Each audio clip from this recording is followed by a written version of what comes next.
Honourable Governor, you may ask your question. Thank you, Deputy Speaker. My question, without notice, I was hoping to ask the good Treasurer, but I understand he's probably busy tidying up issues in the budget. So I'll direct the question to the Prime Minister. Mr. Prime Minister, Mr. Speaker, this question is in relation to the decision by the Central Bank to cease the use of cheques in Papua New Guinea by the 22nd of next month. Now, I'm deeply concerned about this, Mr. Deputy Speaker, so I'll preface my question with a brief explanation. We've embarked on a massive program for cocoa in our province, and we have about just over 100,000 people involved. And with the difficulties in opening bank accounts, and we've been trying really hard over the last 4 years to give our people access to bank accounts, but there's a difficulty also imposed by the central bank for people to be properly identified so they can get a bank account. Given these difficulties, what happens today, Mr. Deputy Speaker, is this. A farmer will take their cocoa to a depot, and because of crime and all these other issues, the depot will issue them a check. They can't cash the check at the bank because they have no ID. So they will take the check to a shopping center or a supermarket, and that supermarket will charge them 10% of the check. They will get store goods, and the supermarket will give them cash. Now, that's been the way things have been operating in my province for my farmers, certainly for the last 6 years. Now, the minute the central bank stops them from paying checks, these businesses will have to go and get cash in large quantities. The cocoa trade in my province at the moment is worth over 100 million kina plus, and it's going to increase. Now, I don't know if the banks in Wewak are going to be able to carry hundreds of millions of kina in cash to pay the farmers. This is going to really constrict our ability to supply cocoa and to help the country. So, Mr. Speaker, my question to the Prime Minister is this. Number one, what is the main reason for the central bank stopping our people from using cheques to trade? What is the justification for it? I thought our biggest problem was a lack of foreign exchange, and the central bank should be dealing with that. Why are they making it difficult for my ordinary citizens in the province to operate? Number two, when they were trying to come up with this momentous decision to change the country, who did they consult? Did they consult my people of East Sepik? Did they talk to any of the members of parliament or the council presidents or the ward members in East Sepik before they made this decision? How did they dream this up? I really want to know on behalf of my people. My final question is this. It is my understanding that the central bank is very keen to get into this anti-money laundering space.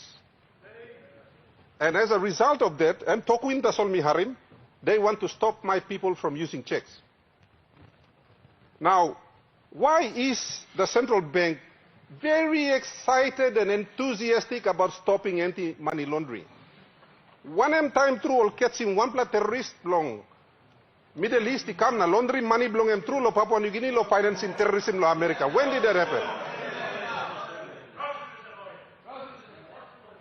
I am stunned, Mr. Acting Speaker, that our central bank is so insensitive to the issues that affect our people, and they are so excited to impress the people in America about this anti-money laundering issue.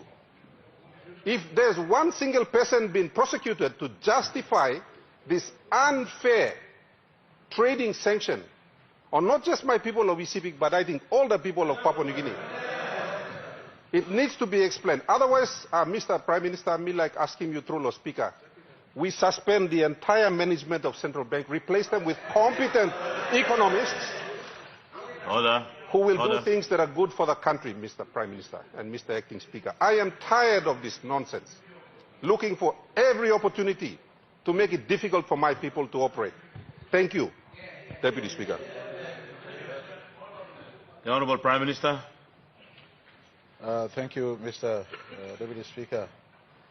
May like Thank you, Mr. Time, and answering Mr. Good luck question. But before I do that, may I apologize. Pastor, me answering earlier question, me no look sour long. All beginning blame me, all is in long public gallery. Now leaders blame me, or Bougainville, all is staff also long speakers gallery. Me look sour long all, and them all visitors. I want to also, I want to say that central bank operates at arm's length from us. We don't direct them, but we recommend.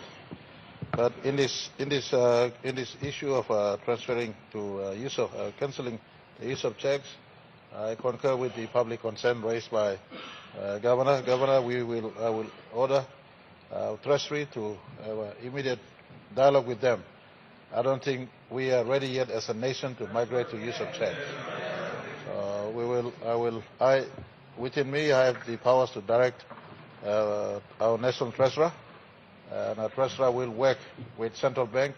As all of us know or should know by now, they operate at arm's length from the treasury. They control the monetary policy, we control the fiscal policy. But the treasurer have it within his right to work with them to ensure that for the matter of public interest and security of our people and our economy, what needs to be done must be done. And I concur with the on the notion or the fact that we are not checkless ready yet as an economy. A greater part of our people transact in cash.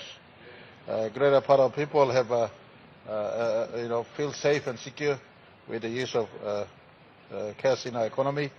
And the concern on anti-money laundering is also a valid concern in our country, not only for external money launderers but also internally.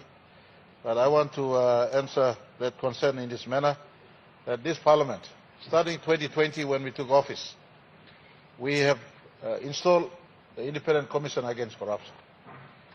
We have amended the Proceeds of Crime Act to ensure that undisclosed wealth provisions are put into the Proceeds of Crime Act. And so for every people in the economy and everyone concerned on anti-money laundering in our country, we have a space already built in. Go to ICAC. They are there to fight corruption. This Parliament set it up already. It must be used. So I would advise Central Bank through this question, and I will advise everyone who has a concern on money laundering. ICAC is there to be utilized to prosecute domestic corruption or possibly external corruption. The bank, whilst they do their fiduciary role to ensure that our economy and operators in our economy are operating properly, and no instances of money laundering should take place in our country. I think there are enough check and balances built into our system, including this government's latest contribution in ICAC. And the central bank need not worry. Our treasurer will be deployed to meet them at the very earliest, so that our concerns on stopping the use of check is addressed at the very earliest, and they don't get to implement this. Governor, I thank you for the question. We will get to work on this matter. Thank you.